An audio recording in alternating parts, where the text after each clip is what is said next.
We've had 5-10 minutes here of you unhappy about things in AEW. You were going to talk about why... Well, you thought you had a better idea for a finish, and you didn't know why Nakazawa was on your television. But just because I think I have a better idea, it's like, when don't I? Ha ha ha. Well, that's true. Why, you write here, you think many fans prefer AEW despite the booking flaws? Because I would like to answer this question as well, but I will let you go first. All right. Well, the biggest thing is, and I used my stopwatch, I was Dave this week, and I timed how much wrestling is actually on these shows. And AEW has way more wrestling in 2 hours than Raw does in 3. And actually this week, and I did not count picture-in-picture. If AEW went to commercial with picture-in-picture, I stopped the clock because I don't watch it and I don't consider that part of the show. AEW had as much wrestling in the first 30 minutes of Dynamite. And this is bell to bell. Like if they're doing brawling before the bell or brawling after, I don't count that. Bell to bell match time. They had as much wrestling in the first 30 minutes of AEW as in the first 90 minutes of Raw. And I think that primarily is AEW's strength, that if you are a wrestling fan, you just get way, way, way more wrestling on AEW. And per hour, AEW is giving you more than double the wrestling action per hour than Raw does. And there's just, again, AEW loads up wrestling. It's like, you're 2 minutes into the show, you got a wrestling match, like, all right, we got some action here. And they just deliver so much more actual wrestling matches. And primarily they're good matches. Well, yes. That's obviously a big part of it. If you're a wrestling fan, you get way more wrestling in AEW. But my answer to this question, and I'm bringing this up because you wrote, despite many booking flaws, why wrestling fans prefer AEW. The booking in AEW is not perfect. And there are things on every show that I don't know what's going on. I question them. The rankings have been big on my list of late. But the fact of the matter is, when they do their show, at no point when I watch that show, even if I disagree with a finish or a booking scenario or who's getting a title shot or how they did this finish or whatever, never do I feel that they have no respect for me as a fan. Whereas when I watch Raw and SmackDown, and not so much NXT, there are also a lot of things that I question about the booking. But I never really get mad about it. Like, I may get passionate about it because I want things to be better, but I don't really get mad. I don't really often watch NXT either and think that they don't have any respect for me as a fan. When I watch Raw and when I watch SmackDown, I feel that the person in charge, who is Vince McMahon, has no respect for me as a fan. He doesn't. He's gonna say there's a match coming, and then he's either gonna do it or he's not. He doesn't care. He's gonna book matches, and like I saw the match last week, well, we're just gonna do the match again. There's so many things when I watch that show where it's like, dude, why are you doing this to me as a fan? Like, why? You go ahead. I think I'm not disagreeing with you, but I think you also have a different perspective than the average fan, in that as a reporter, you cover all of the other aspects of the business, and I think you've established an opinion of their lack of respect for you as a fan and so forth, and I think your judgment would be different. I think if there was someone who wasn't reporting on the inner workings and knowing the different attitudes and stuff that goes behind it, and knows that, you know, you've talked to Tony Khan, and Tony Khan is really trying to make an effort to deliver and so forth, I think your opinion is a little based on information outside of the context of the actual minutes of the show. Because I think... No, because let me give you a good example. I'll give you a good example. So I watch... I'm just going to use just the dumbest storylines they're doing, but Randy Orton and The Fiend, okay? I hate this storyline. It's stupid, all right? Everybody does. But, like, dude, you burn The Fiend to a crisp. You burn him alive, he's dead, okay? He comes back, And they did that angle with Randy Orton where, like, Randy is going to light the guy on fire, but then he doesn't. He'd rather give him an RKO. And then The Fiend doesn't sell the RKO at all, and he lays out Randy Orton. And then 2 weeks later, we have just a straight wrestling match with no stipulations, and Randy Orton hits the RKO he hit 2 weeks earlier, and he pins the guy.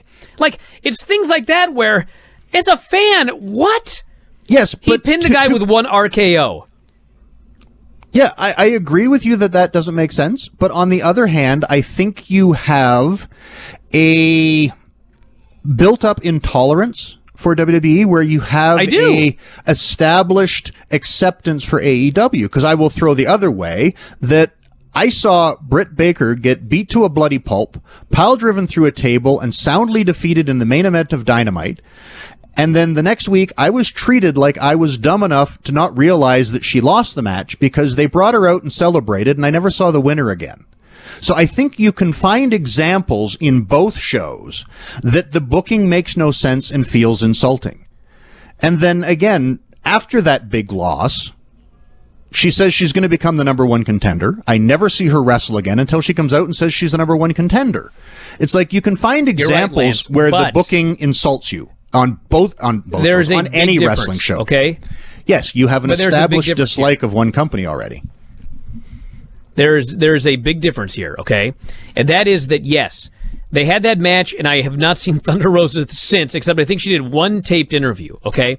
However, at the very least, they booked that match as an unsanctioned match. Which means whatever you think about it, whatever you saw, like, in storyline, it didn't count, okay? It's a fucking That's cop-out, number one. Brian. It's a fucking cop-out. Whatever, but that was what they announced. That's insulting. They didn't Why am I announce watching it was a match normal if it match. doesn't count? Then that's fine. If you don't want to watch an unsanctioned match, fine. But the rules in AEW have always been from day one that if it is an unsanctioned lights out match, it doesn't count. No, so they said it's not it doesn't like they count. booked No, a match. Brian, this is important. It says it doesn't count on your record. It doesn't say the match doesn't count. It's like when they no-sanctioned a big brawl, the guy who won gets the further push, not the guy that loses. It's not like we're to ignore it. That is a cop-out. No, but I don't like the rankings as much as you don't. But if you're going by rankings and Britt Baker loses a match that doesn't count in the rankings, okay? And listen, I've complained about it before. Brian, she was announced on the show as not being a number one contender and needed to gain wins to become one. Never wrestled on the show and was declared the number one contender. I know she wrestled on the other show, but I don't watch that. But show. That's the point. At least they gave me that. I don't watch the other show either, and I would prefer if people built up their record on Dynamite. I've said that a million times. But they at least did that, okay? I would prefer if they did it another way, but they at least did that. Why did the Fiend no sell an RKO and then 2 weeks later sell the RKO and get pinned at WrestleMania? Why? They didn't give me an explanation. There's not some social media angle they shot. There's nothing. They just did it. There's a big difference. Let me say it again. I don't like that people rack up wins on a show that is on the internet. I don't like that. But they at least did it. That, to me, it's like, at least they're trying. I don't like it, but they're trying. When I watch Raw and they announce we're going to see a first ever match between Randy Orton and Braun Strowman, and they promote it all weekend, and then they just don't do it, they're not trying. They didn't beat up Braun Strowman backstage. They didn't beat up Randy Orton backstage. So that's the difference. They're not even trying. Yes, There's but plenty of stuff that I watch on AEW, and I don't like it. But at least I feel like they're trying. Yes, but I do believe that feeling is created because as a reporter, you've reported on WWE and you know for a fact they don't care. Which I think is a slight difference. Because again, I'm not endorsing either side in their lack of booking details. But I think, and again, we've seen this with tribalism in wrestling, it's like WWE fans are willing to overlook the booking flaws, and AEW fans are willing to overlook their booking flaws. And I think the biggest difference is one wrestling show actually has a shitload of wrestling on it, and the other wrestling show has almost none. Like, I did percentages. It's like Raw. Like, and again, the third hour was way more, but it's like the first 2 hours of Raw, it's like 20% of the show is wrestling. 80% of it isn't. And at the end of the day, like, I calculated the minutes, and if you just count the, 44 minutes per hour or whatever, and how many minutes of wrestling, it's like Raw delivered 33% of their content was wrestling. AEW was 60. And when you consider the fact that AEW actually does more of their promo and their other segments in the ring, in-ring content would even be higher. And it's like, to me, more than anything else, that is the difference maker in that you get more than, quite often, twice as much wrestling on one show than the other. Well, it's not only that, but not only do you get more wrestling content, but you're going to get a finish in every single one of those matches. Yes. Not only do I not get as much wrestling action on Raw, but I can sit there and watch a match, and then it's just some bullshit finish I've seen 1,000 times with fucking ref distraction or whatever. I mean, listen, there's too much referee bullshit in AEW. Like that Cody match, there was way too much. But once they got that shit out of the way, we got a finish. In every single match on Dynamite, we get a finish. In every single match on this pay-per-view at the end of the month, we're going to get a finish. On Raw, fuck if I know if we're going to get a finish. Yeah, but it's again, even worse when they go a long time and I don't get a finish. And I agree with you, but I have seen the counter argument that these things give us clean finishes and no DQ because half the matches are no DQ and the other half they just allow people to interfere and have the ref not acknowledge it, like the Arn Anderson thing with QT Marshall. So, and again, I'm agreeing with you, but I'm pointing out that the only case on why you might prefer, like, again, there's the people that don't like the DQs, they don't like all the interference. Depending on what show you like, you make up your excuses. But I've never heard anyone say, I want far less wrestling on my wrestling show. It's like I've never heard a contrary, but I've never heard a contrary opinion that would say, I like the fact that WWE has very little wrestling on their wrestling show. Where, again, you can argue booking either side depending on what you like. And I think probably there's so many fans that have just seen shitty DQ so many times that they just accept it as part of their wrestling. But, having 12 and a half minutes of wrestling in like the first 90 minutes of a show, it's just like, my God.